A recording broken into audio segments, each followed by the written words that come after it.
দর্শক এটাই বোধহয় বাকি ছিল। এইবার একেবারে 16 কলা পূর্ণ হলো। এবার সাবেক পুলিশ প্রধান বেনজিরের সঙ্গে ব্যবসা পাওয়া গেল সাকিব আল হাসানের, আমাদের ক্রিকেটার সাকিব আল হাসান। এই সাকিব আল হাসান এত খারাপ একটা মানুষ কিভাবে হতে পারে বলেন তো? এই সাকিব আল হাসান সেই শুরু থেকেই কত যে শেয়ার বাজার কেলেঙ্কারি করেছে, জুয়ার বিজ্ঞাপন দিয়েছে, সব মিলিয়ে এই সাকিব আল হাসানের এই ছেলেটার টাকার জন্য এত নিচে নামতে পারে যা বলার মতো। এই চোরে চোরে আলী এক চোরে বিয়ে করে আর এক চোরা শালী। বেনজির আহমেদের সম্পদের সাথে সাকিব আল হাসানের নামও এখন বেশি উঠতেছে। এই কথাগুলো আমি বলতেছি না, এই কথাগুলো বলতেছে ভেরিফাইড করা অনেক নিউজ পোর্টাল সাইট। চলুন বেনজির আহমেদের সেই অবৈধ সম্পদের সাথে সাকিব আল হাসানের নাম কেন চলে আসলো এবং সাকিব আল হাসান কতটুকু জড়িত, আমরা সেই তথ্যগুলো একটু দেখে আসি। তাই ভিডিওটা একটু লাইক দিয়ে দেবেন এবং নিজস্ব মতামত কমেন্ট সেকশনে লিখতে থাকেন যে সাকিব আল হাসানের এই নাম উঠাটা আসলে বাংলাদেশের জন্য কতটা আসলে লজ্জাকর। চলুন আমরা কাজী হেমায়েত ভাইয়ের ভিডিও থেকে একটু সমস্ত তথ্য জেনে আসি। দর্শক এটাই বোধহয় বাকি ছিল। এইবার একেবারে 16 কলা পূর্ণ হলো। এবার সাবেক পুলিশ প্রধান বেনজিরের সঙ্গে ব্যবসা পাওয়া গেল সাকিব আল হাসানের, আমাদের ক্রিকেটার সাকিব আল হাসান। এই সাকিব আল হাসান এত খারাপ একটা মানুষ কিভাবে হতে পারে বলেন তো? এই সাকিব আল হাসান সেই শুরু থেকেই কত যে শেয়ার বাজার কেলেঙ্কারি করেছে, জুয়ার বিজ্ঞাপন দিয়েছে, হাসিনা নির্দেশে বিএনপিকে ভাঙার জন্য মেজর হাফিজের সঙ্গে ষড়যন্ত্র করেছিল। সব মিলিয়ে এই সাকিব আল হাসানের এই ছেলেটার টাকার জন্য এত নিচে নামতে পারে যা বলার মতো। এই ছেলেটা মনে হয় টাকার জন্য পারে না, এমন কোনো খারাপ কাজ নাই। সেই সাকিব আল হাসান বেনজিরের সঙ্গে ব্যবসা করবে না তা কি হতে পারে? হতে পারে না। এটাই আজকে প্রকাশ করেছে বেশ সময়। একটু পরে দেখি দর্শক, শুধু চমক আর চমক, খবরের প্রত্যেকটা পরতে পরতে চমক। দেখে কি লিখেছে? লিখেছে স্বাস্থ্যের পলাতক মিঠুর সঙ্গে ব্যবসায় বেনজির ও সাকিব। আমি আমার আগের একটা ভিডিওতে বলেছিলাম যে স্বাস্থ্যের মিঠু মন্ত্রী মোহাম্মদ নাসিম সাহেব মারা যাওয়ার আগে যে চরম দুর্নীতি করে স্বাস্থ্য ব্যবস্থাটাকে ধ্বংস করে দিয়ে গিয়েছেন, তিনি তো করোনায় তাকে নিয়ে গেছে। এখন তার ছেলেপেলেরা তো বিলিয়নিয়ার, তার এক ছেলে তো আমেরিকাতে মানে অনেকগুলো বাড়ির মালিক, আর অন্য ছেলেরাও তো মাশাল্লাহ মানে 14 পুরুষ বসে বসে খেতে পারবে। সেই স্বাস্থ্যমন্ত্রী নাসিম, তো এই নাসিমের সঙ্গে এই পার্টনারে দুর্নীতি করতো এই মিঠু। তো এই মিঠুর সঙ্গে ব্যবসায় বেনজির এবং সাকিব। এবার স্বাস্থ্য খাতের বিতর্কিত ঠিকাদার পলাতক মোতাজ্জেরুল ইসলাম মিঠুর সঙ্গে আলোচিত সাবেক আইজিপি বেনজির আহমেদের 2 মেয়ের নামে ব্যবসা প্রতিষ্ঠান গড়ে তোলার তথ্য পাওয়া গিয়েছে। এর সঙ্গে জড়িয়েছেন জাতীয় দলের ক্রিকেটার সাকিব আল হাসান। অভিযোগ পাওয়া গেছে যে কৃষকদের প্রায় 300 একর জমি জবরদখল করে নীলফামারী জেলার কিশোরগঞ্জ এলাকার নর্থ চিকেন রংপুর লিমিটেড নামে এই ব্যবসা প্রতিষ্ঠান গড়ে তোলা হয়। আর জমি দখল ও পাহারা দিতে ব্যবহার করা হয় আইন শৃঙ্খলা বাহিনীর সদস্য। জমি দখলে বাধা দেওয়ায় পুলিশের সঙ্গে সংঘর্ষে এক কৃষক গুল্লিবিদ্ধ সহ কয়েকজন আহত হয়েছিলেন। তখন এই কোম্পানি গড়ে তুলতে গিয়ে নিজেদের সম্পৃক্ততা আড়াল করতে এর 7 জন অংশীদারের নামে একই মোবাইল ও ইমেল ঠিকানা ব্যবহার করা হয়। মানে এই কোম্পানি যে কৃষকদের সম্পদ দখল করছে, এটা কে অংশীদার আছে এটা আড়াল করতে সবার নামের যে মোবাইল নাম্বার, এই মোবাইল নাম্বার একই মোবাইল নাম্বার, ইমেল নাম্বার একই ইমেল নাম্বার ব্যবহার করা হয়। তবে বেনজির আহমেদের দুর্নীতি এবং ক্ষমতার অপব্যবহারের বিষয়টি গণমাধ্যমে উঠে আসায় 5 দিন আগে প্রতিষ্ঠানটির মূল গেটে তালা মেরে পালিয়েছেন কর্মকর্তারা। স্থানীয়রা বলেছেন যে প্রভাবশালী মিঠুর সঙ্গে বেনজির আহমেদ এবং সাকিব আল হাসান যুক্ত হওয়ায় তারা দুর্ভোগ পোহালেও ভয়ে মুখ খুলতে পারেননি। সাকিব আল হাসান এখন আবার এমপি। এখন তারা জোর করে দখল করা জমি ফেরত চান এবং তাদের উপর করা অত্যাচারের বিচার দাবি করেন। আমাদের সময়ের হাতে আসা তথ্য ও নথিপত্র দেখা গিয়েছে যে নীলফামারীর কিশোরগঞ্জ উপজেলার উত্তর চাঁদখানা এলাকার কৃষি জমিতে নর্থ চিকেন রংপুর লিমিটেড নামে কোম্পানি গড়ে তোলা হয়।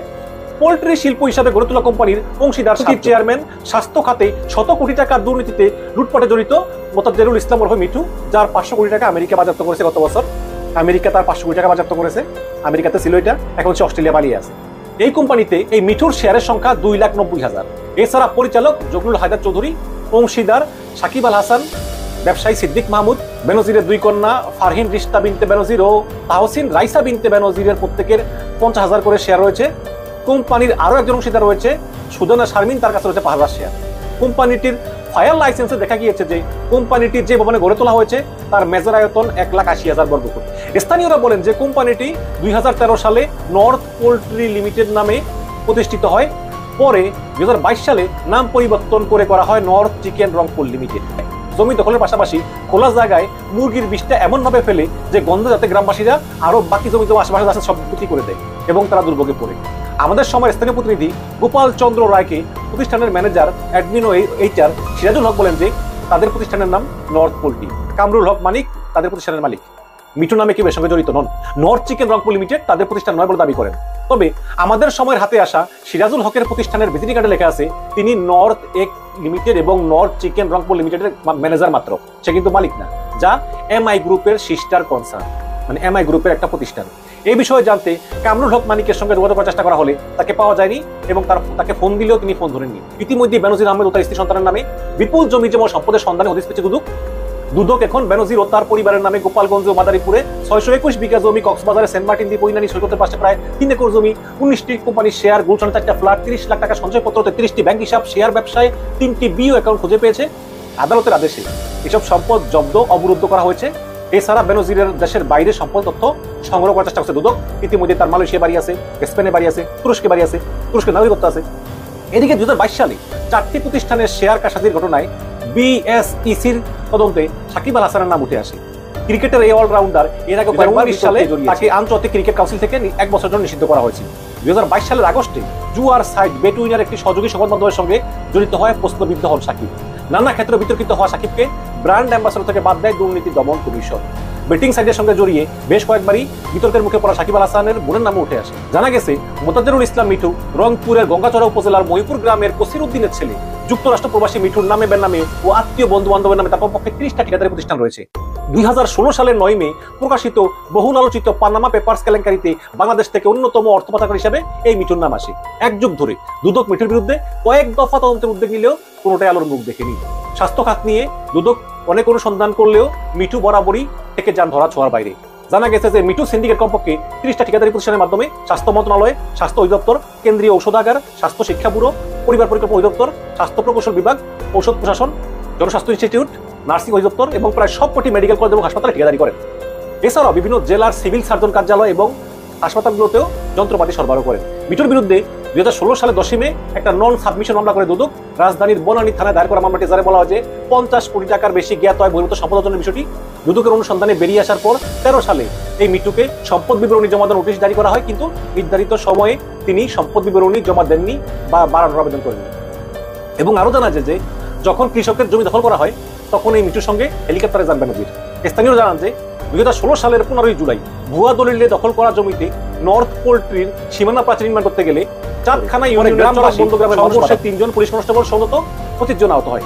আহতদের মধ্যে হাফিজার রহমান, আব্দুল রহমান, কানুবালা, ওজিফা বেগম, আসিয়া বেগম, ফাতেমা, নূর বানু সহ কয়েকজনকে হাসপাতাল চিকিৎসা দেওয়া হয়। তারই মধ্যে পুলিশের গুলিতে আহত আবদাল হোসেনকে তখন রংপুর মেডিকেল হাসপাতালে ভর্তি করা হয়। আহত গ্রামবাসী হাফিজার রহমান তখন জানিয়েছিলেন যে তার মামাদের প্রত্যেক জমিতে নর্থ পোল্ট্রি ফার্মের মালিক এই মিঠু ভুয়া দলিল দেখিয়ে দখল এবং সীমানা প্রাচীর নির্মাণ করার সময় তারা বাধা দেয়, তখন পুলিশ এসে হামলা চালায়। স্থানীয়রা বলেন যে এই অপকর্ম হয়েছে বেনজিরের প্রশ্রয়। সাবেক আইজিপি একদিন হেলিকপ্টারে চড়ে মিঠুর সঙ্গে এখানে আসেন। 27 থেকে 28 একর জমি প্রশাসনের সহায়তা দখল করা হয় এই বেনজির এবং মিঠুর ইশারায়। তাতে 15 থেকে 20 দিনের মধ্যে ওয়াল তুলে দেওয়া হয়।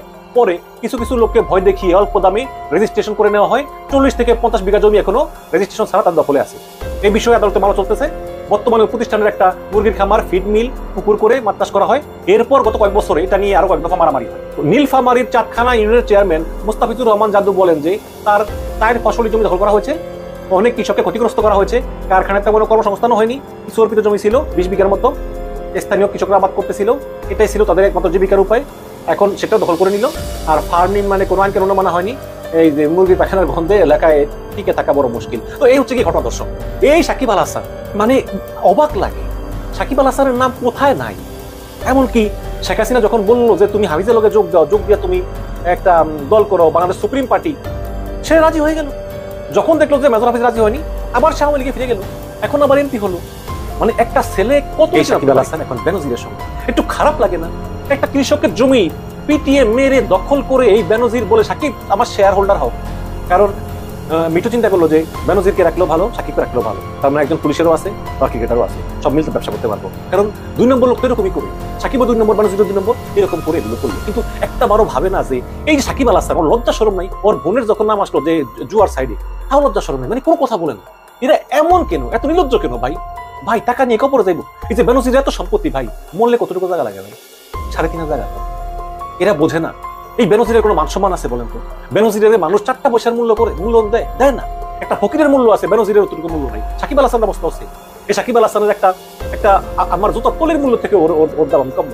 দিন শেষে আমরা বলতে চাই সাকিব আল হাসানের নাম যেভাবে এসেছে, যদি অথেন্টিক কোনো সোর্সে এই নাম আসে বা সত্যিকারেই যদি মানে ঘাটাঘাটি করে যদি সাকিবের নাম পাওয়া যায়, তাহলে এটা আমাদের মানে বাঙালি জাতির জন্য লজ্জাকর। কারণ এই বেনজির আহমেদকে কেউ চিনতো না।